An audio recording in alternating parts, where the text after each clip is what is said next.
is irrelevant. We have to start tabula rasa and come down to the ground level. The only thing you're going to hold on to is knowledge of the covenant of Noah, Noahide laws, the 7 laws of Noah, and that progressive sort of stages between, if you think of the spectrum of non-believer on one side and religious Jewish observer on the other side, and the spectrum between the two of observance of the law and keeping and respect for Judaism, respect for the message. In that spectrum, we have good non-Jews who are called the Noahites, who are keeping 7 principles of civilization, whether they have heard about the revelation of Judaism or not. It doesn't matter. They are called the Chochmei Ummot Ha'olam, and they are okay. They will be judged according to their works and their good deeds. If they outweigh their bad deeds, they will be granted a place in the world to come. Moving on from there, on the spectrum going further towards Judaism, you have the what we call the believers.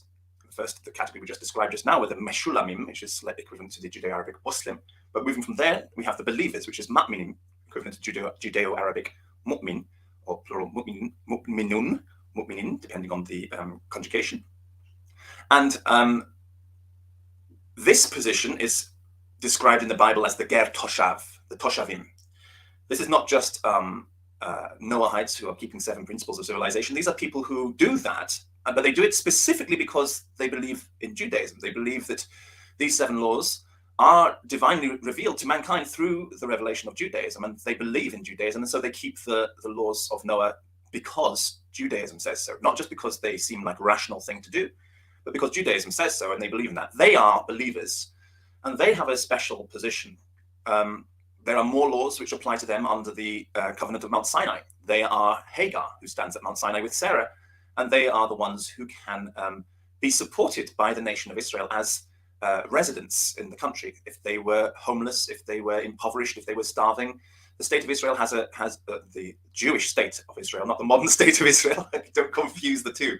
Okay, but the state of Moses' laws implemented by Joshua when they first conquered the West Bank, and then continued for 1,400 years, roughly thereafter. That state has had a responsibility to care for those believers, no matter where they were from. And the believers also had a responsibility to observe certain laws under that state, which if they kept their side of the bargain, the Jews would keep their side of the bargain. So that was a relationship that was going on. And then from that Ger Toshav position, you can get more and more observant of all the laws until you finally get to the point of circumcision, where you are now indistinguishable from a Jew because you've been keeping all of the laws up to this point. And that's the sort of spectrum going from one end to the other. And that's all we need in our minds to understand what Paul is talking about initially. But we also have to have one more thing, and that is to remember that he's talking as a Pharisee about this scheme, which we've just described, to an audience in the Roman Federation. It's the Republican Federation of Rome, the Roman Empire. And in this Republican Federation of Rome, there are many states. And it's very easy to understand, given we have things like the United States of America, which are many states in federation. And we have almost a federal European Union, where we have many countries in federal union with each other.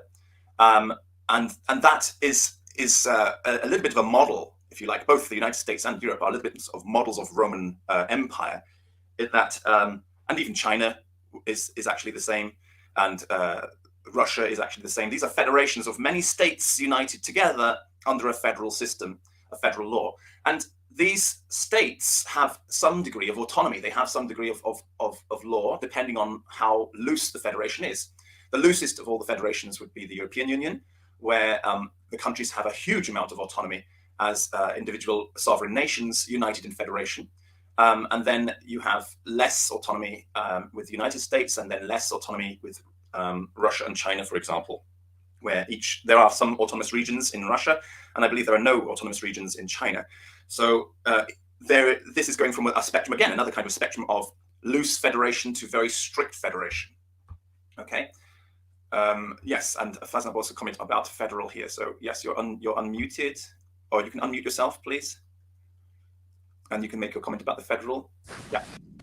Yeah, this is not political, but this is where a conflation happens, because within Christian theology, we have something called federal headship, and it's based upon a projection out of the Old Testament reading sola scriptura that God made a covenant of works with Adam. And therefore, because when they fell in the garden, then they were given skins, and that implied a sacrifice of some sort, where they were given then the animal skins, and that was like the covenant of grace.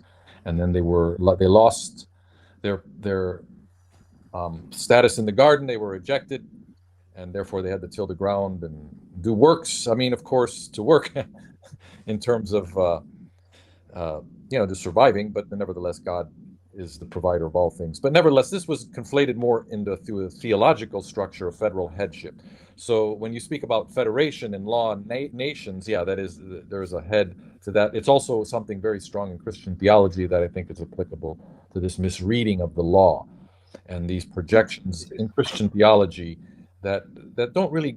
I mean, they're distillations that have distortions in them. I'm not saying that they are necessarily wrong. They work for Noahides. This is maybe my point in it, but this is where I always like to hear what you have to say from the Judaic perspective, because you bring in so much more that does help us understand how important the law is. Because of this distillation, this distortion is that we belittle the law.